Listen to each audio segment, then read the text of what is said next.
తెలంగాణను పాటుకుంటూ ఈరోజు మనం పనిలో ముందుకు సాగుతున్నాం అధ్యక్ష. అదేవిధంగా 10 సంవత్సరాలు గత ప్రభుత్వంలో తెలంగాణ తల్లి ప్రతిరూపమే అధికారికంగా లేదు అధ్యక్ష. ఒక లోటు. ఈరోజు మన ప్రతీక, మన భావన, మన ఆలోచన, మన ఆత్మగౌరవం, మన అస్తిత్వం ఉట్టిపడే విధంగా చాలామంది తెలంగాణ ఉద్యమంలో పాల్గొన్న ఉద్యమకారులనే కాకుండా కవులను, కళాకారులను, తెలంగాణ సంస్కృతి పట్ల అంకిత భావంతో పనిచేసిన వాళ్ళందరితో చర్చించి చర్చలో 2 అంశాలు ప్రస్తావనకు వచ్చినాయి అధ్యక్ష. ఒక అంశం తెలంగాణ దేవత, రెండవ అంశం తెలంగాణ తల్లి. తెలంగాణ మూర్తి దేవతలాగా వజ్ర వైదూర్యాలతో, కిరీటాలతో, భుజకీర్తులతో ఉండాలా, లేకపోతే తెలంగాణ తల్లి మన తల్లిలాగా మన ఇంట్లో మన అమ్మను చూసుకుంటే మనకి ఏ విధంగా అయితే సంతృప్తినిస్తుందో, ఒక అమ్మ మనల్ని ఎంత ప్రేమగా గుండెల్లో పెట్టుకొని చూసుకుంటుందో అట్లా ఉండాలని ప్రస్తావన వచ్చినప్పుడు మేధావులు, ఉద్యమకారులు, కవులు, కళాకారులు మనం తెలంగాణ తల్లి అనే భావనతోనే ఉద్యమ బాట పట్టినాం. మనకు తల్లి కావాలి, దేవత గుడిలో ఉంటుంది, తల్లి మన ఇంట్లో ఉంటుంది, తల్లి ఒళ్ళో మనం పెరుగుతాము. కాబట్టి మనం తల్లి ప్రతిరూపమే పెట్టుకోవాలని చెప్పి వాళ్ళందరూ సూచన చేసి ఈరోజు ప్రతి ఇంట్లో కన్న తల్లిని చూసే విధంగా ఈరోజు తెలంగాణ తల్లిని చూసిన తెలంగాణ సమాజంలో ఎవరైనా, అది తమరు కావచ్చు అధ్యక్ష, నేను కావచ్చు, లేదా మా శాసనసభ్యులు ఎవరైనా, ఈరోజు సభలో ఉన్న ఏ సభ్యుడికైనా తెలంగాణ తల్లిని చూస్తే సొంత మాతృమూర్తిని చూసిన ఒక గొప్ప అనుభూతితో తెలంగాణ సంస్కృతి, సాంప్రదాయాలు, అస్తిత్వం, బహుజనుల తెలంగాణ తల్లిని ఈరోజు మనం ప్రతిష్ఠించుకుంటున్నాం అధ్యక్ష. ఇంత గొప్ప నిర్ణయం తీసుకున్నప్పుడు డిసెంబర్ 9 ఎలాంటి వివాదాలు, రాజకీయాలకు తావు లేకుండా తెలంగాణ సమాజం అంతా, రాజకీయ పార్టీలు కావచ్చు, ప్రజాప్రతినిధులు కావచ్చు, అదేవిధంగా రైతు కూలీ సంఘాలు కావచ్చు, లేకపోతే తెలంగాణ సమాజంలో వివిధ సామాజిక వర్గాలకు ప్రాతినిధ్యం వహిస్తున్నారు కావచ్చు, 4 కోట్ల తెలంగాణ సమాజం అంతా ఒక్కటై ఏకగలంతో ఈరోజు తెలంగాణ తల్లి అవతరణ ఉత్సవాలు జరుపుకొని ఉంటే బాగుంటుంది. మన పట్ల ఇతర రాష్ట్ర, ఇతర దేశ ప్రజలకు కూడా ఒక గొప్ప గౌరవం పెరుగుతుండేది అధ్యక్ష. దురదృష్టవశాత్తు కొంతమందికి ఇది నచ్చలేదు.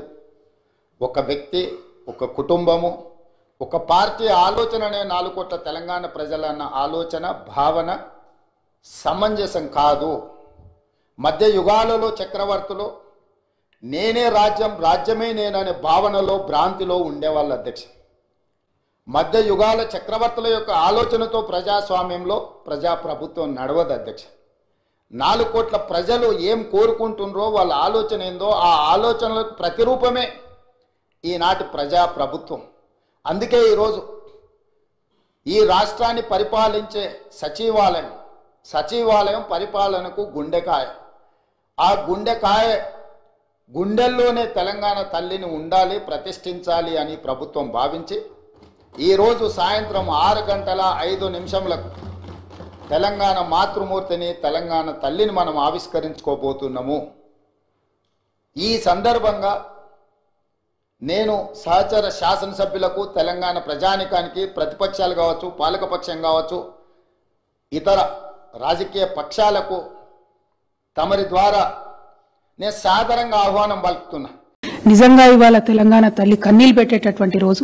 వందలాది మంది బిడ్డలను కోల్పోయినటువంటి తెలంగాణ తల్లి ఇవాళ జరుగుతున్నటువంటి ఈ చర్యతోని తప్పకుండా కన్నీళ్లు పెడుతుంది, బాధపడుతుంది. ఇవాళ మీరు గమనించవచ్చు, సెక్రటేరియట్లో రహదారిలో తెలంగాణ తల్లిని ఘనంగా నిలపాలనుకున్నారు కేసీఆర్ గారు. ఎందుకంటే 10 మంది ఆ తల్లిని చూస్తే స్ఫూర్తి పొందుతారు. కానీ ఇవాళ సెక్రటేరియట్ రహదారులనేమో రాజీవ్ గాంధీని పెట్టి, తెలంగాణ తల్లినేమో చెరసాల లోపల, సెక్రటేరియట్ లోపల పెట్టినటువంటి ప్రయత్నం రేవంత్ రెడ్డి గారు చేస్తున్నారు.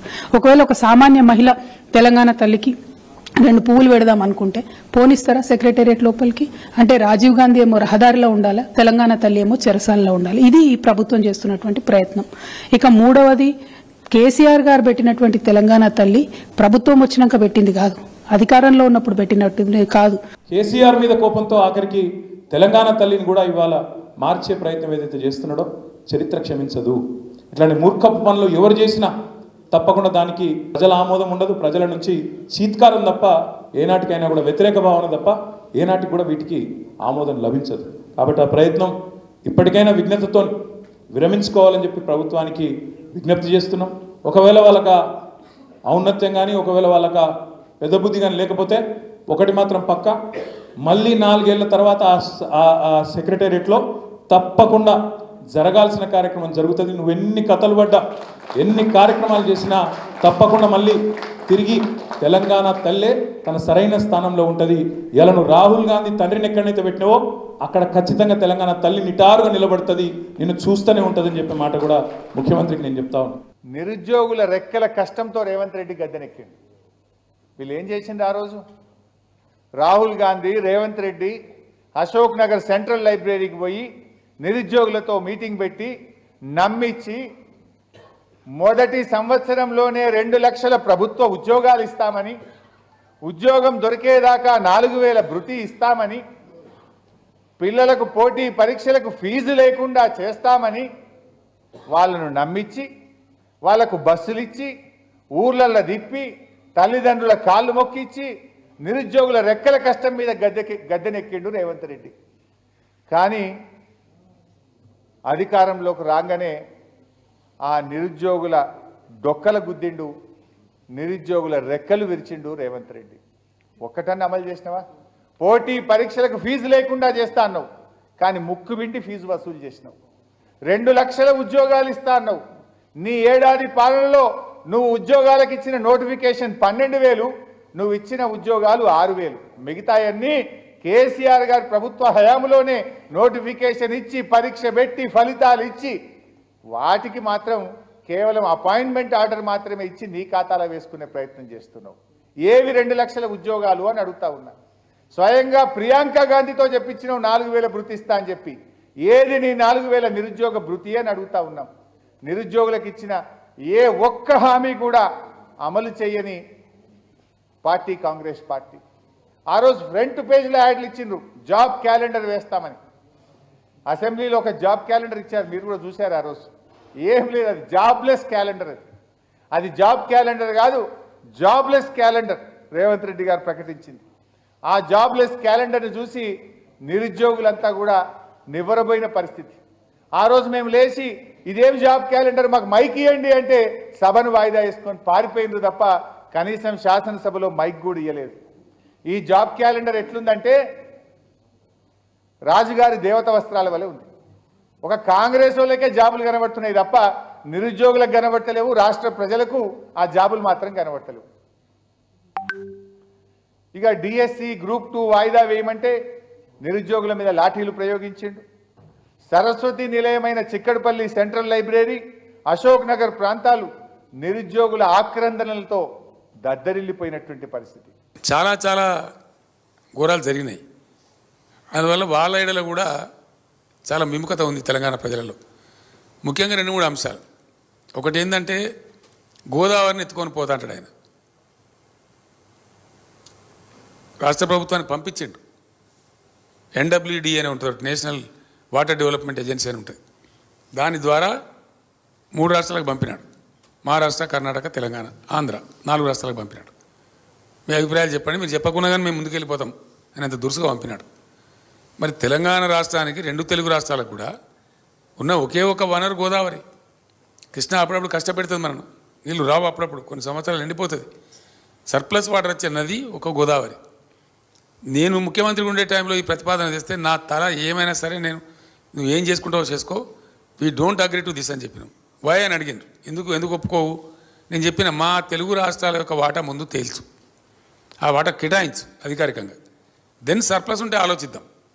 కానీ మా వాటానే తేల్చకుండా, మా అవసరాల గురించి పట్టించుకోకుండా నువ్వు గోదావరిని తీసుకుపోయి ఇవనుకో అప్ప చెప్తా అంటే ఇది ఎక్కడ అన్యాయం? ఎట్లా తీసుకుపోతావు? నువ్వు మా నోట్లో మన్ను పోస్తావా? మళ్ళీ మేము సాగునీళ్ళకి తాగునీళ్ళకి సావన్నా అని ఒప్పుకోలేను నేను, ఎప్పుడు కూడా ఒప్పుకోలే. కాబట్టి ఆ రకంగా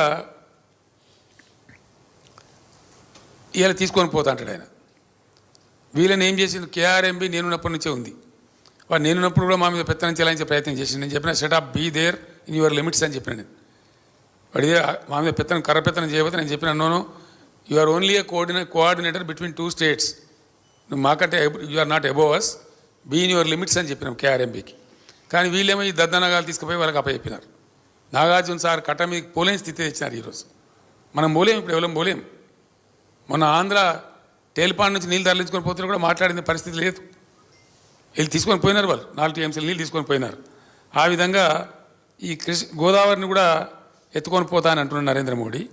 ఈ రకంగా నేను ప్రజలకు కూడా ఈ సందర్భంగా మనవి చేసేది ఏంటంటే, మీరు మంచి స్పందన ఇచ్చినారు, నా బస్సు యాత్రను విజయవంతం చేసినారు.